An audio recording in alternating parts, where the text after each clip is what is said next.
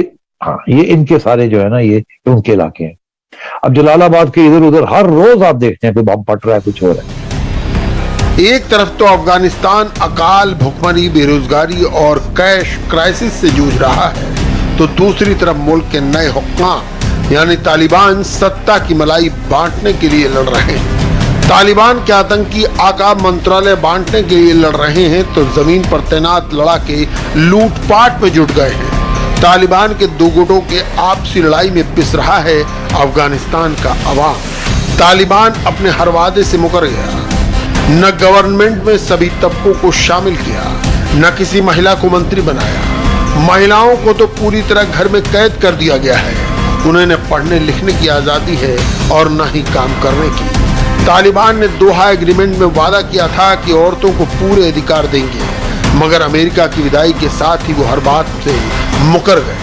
अब काबुल से लेकर न्यूयॉर्क तक तालिबान के खिलाफ महिलाएं प्रदर्शन कर रही हैं, दुनिया से अपील कर रही हैं कि अफगान महिलाओं को उनके अधिकार दिलाए जाएं। Today, Afghan women are orphans of the loathsome geopolitics. The gains that took decades to build were destroyed in a matter of days, while the world watched helplessly.